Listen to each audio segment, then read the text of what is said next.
नेहरू के जमाने से आपने कांग्रेस को वोट दिया, फिर आपने इंदिरा गांधी और राजीव गांधी को वोट दिया, फिर आप कांग्रेस से नाराज हुए तो आपने लेफ्ट फ्रंट ज्योति बाबू को वोट दिया।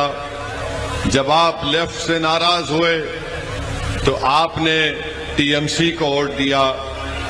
मैं आपको बताना चाह रहा हूं कि आप सिर्फ वोट देते आए हैं मगर हमसे इंसाफ नहीं मिला। नेहरू जब प्रधानमंत्री थे उनके दौर में 45,000 मुस्लिम अक़लियत को मौजूदा बंगाल से पाकिस्तानी के नाम पर ईस्ट पाकिस्तान, उस वक्त के इस पाकिस्तान में ढकेल दिया गया। नेहरू जब प्रधानमंत्री थे 1962 दिसंबर में श्रीनगर में मोहम्मद सल्लल्लाहु अलैहि वसल्लम का मुए मुबारक चोरी हुआ, पूरे देश में फसाद हुआ।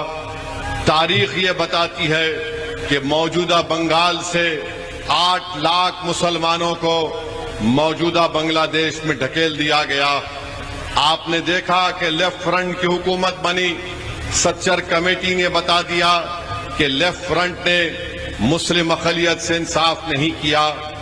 आज MIM इलेक्शन, मीम इलेक्शन लड़ने आती है तो ममता बनर्जी की टीएमसी कहती है कि MIM पार्टी को वोट डालेंगे तो बीजेपी जीत जाएगी। हम पूछना चाहते हैं ममता बनर्जी से कि आज से 27 साल पहले अगर बीजेपी का पहला MP जिसका नाम तपन सिकदर था, उसको क्या ममता बनर्जी ने कामयाब नहीं किया? बंगाल में बीजेपी का पहला MP बना तो टीएमसी और ममता बनर्जी की बिना पर बना। 2 मरतबा पहले तपन सिकदर दमदम से MP बने, फिर 1999 में फिर से ममता ने बीजेपी का साथ दिया, वो दोबारा MP बने। ममता बनर्जी रेलवे की मंत्री बनी, असेंबली इलेक्शन आया छोड़ दिया, कांग्रेस से अलायंस किया, हार गई तो फिर दोबारा दिल्ली में जाकर बीजेपी से अलायंस कर लिया और माइंस और मिनरल की मंत्री बन गई। आपको बताना चाह रहा हूं यही ममता बनर्जी की वजह से आज बंगाल में बीजेपी मजबूत हो रही है। पहले बीजेपी के 4 MLA थे, अब 77 हो गए। इसका जिम्मेदार क्या ओवैसी है या आप हैं? मेरी इज्जतदार माँ और बहनों, मेरे गरीब नौजवानों, मैं आपको बता रहा हूं कि ममता बनर्जी और टीएमसी ने बीजेपी को यहां पर मजबूत करने का काम किया है। हम आपसे अपील कर रहे हैं कि आप बिला खौफ और बगैर किसी से डरे सिर्फ अल्लाह से डरिए और 23 तारीख के दिन मीम पार्टी को गुड्डी को वोट देकर कामयाब करिए, यह आपकी कामयाबी होगी। और मैं यहां से इस मंच पर ठहर कर कह रहा हूं कि SIR हुआ, ममता बनर्जी ने SIR में गरीबों की क्या मदद की? सिर्फ सिंबोलिज्म और ड्रामेबाजी किया आपने। तेलंगाना हैदराबाद से मैं आता हूं, हमारे पास SIR शुरू नहीं हुआ। मैं मेरी पार्लियामेंट के कॉन्स्टिट्यूंसी में और पूरे हैदराबाद में जहां कहीं मीम पार्टी के लोग हैं वहां पर हमने एक ऐप बनाया, हेल्प डेस्क बनाया।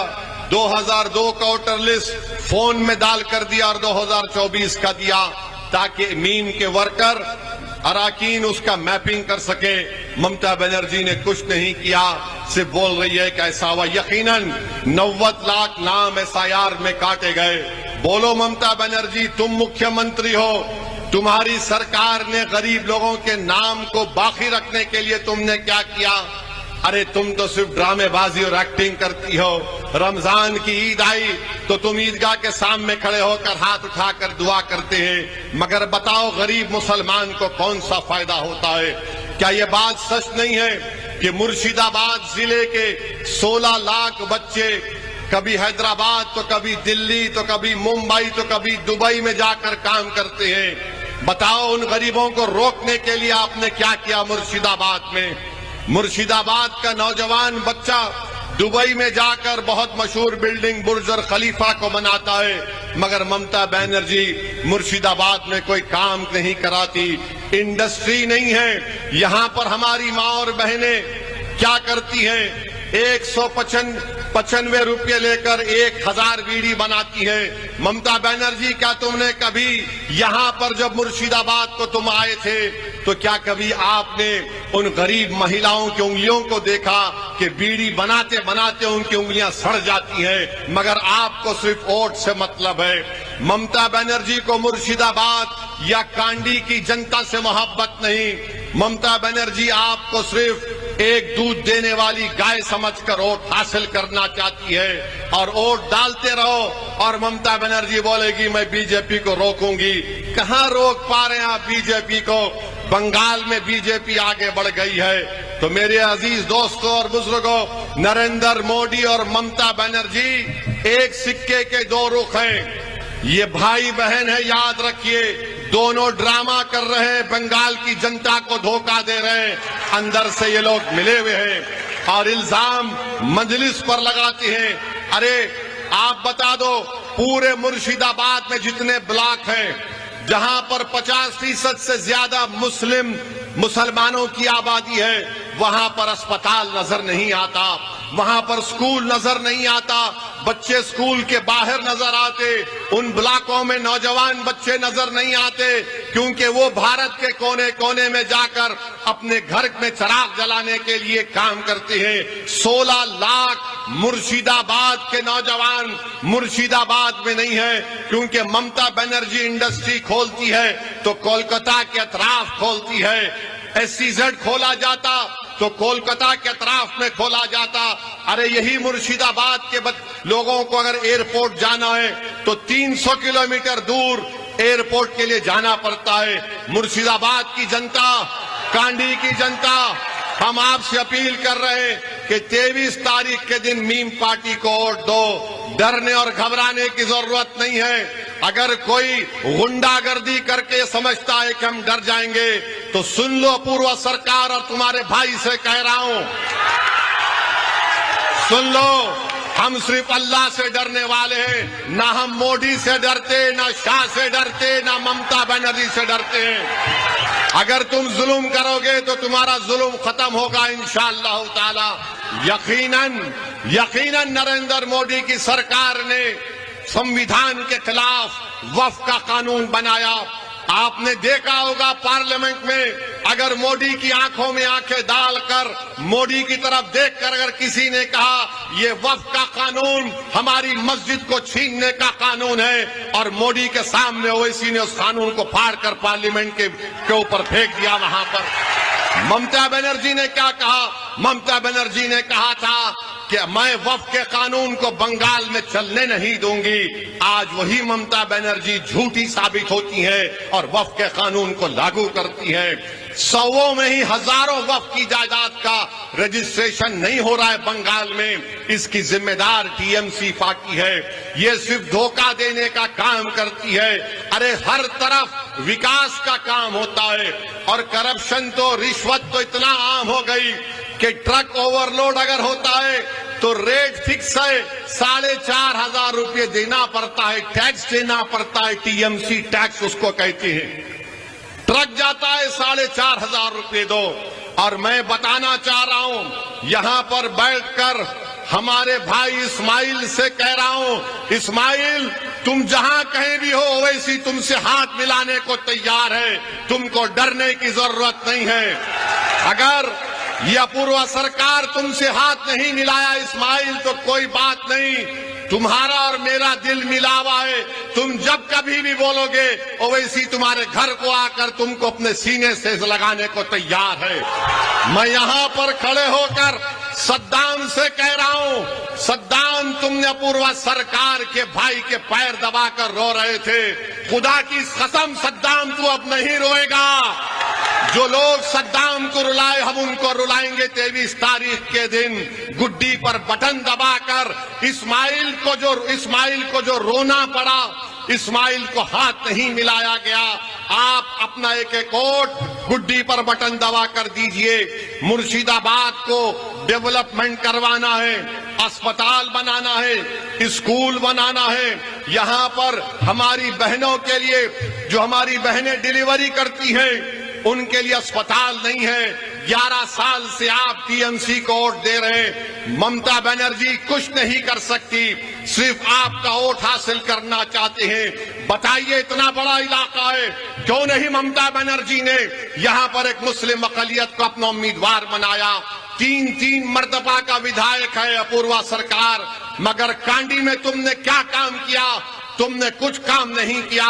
इंशाअल्लाह ताला मिसबाहुल इस्लाम एक फौजी है, नहीं डरेगा किसी से और लड़कर कांडी की जनता को उनका हक दिलाएगा। तो मैं आपसे अपील कर रहा हूं कि आप अपने वोट का सही इस्तेमाल करिए।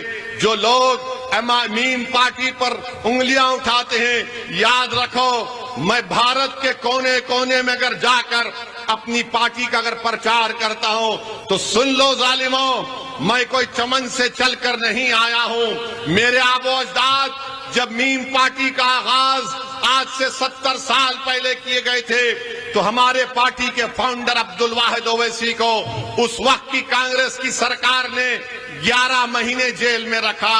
आज ममता बनर्जी और तमाम पार्टी बोलती है कि उनके अकाउंट बीजेपी बंद कर देती है। 70 साल पहले मेरे मरहूम कायद के अकाउंट बंद कर दिया गया था, अब्दुल वाहिद ओवैसी के घर का पानी बंद कर दिया गया था, मगर अब्दुल वाहिद ओवैसी ने इनके जुल्म को बर्दाश्त किया, मगर पीछे नहीं हटे।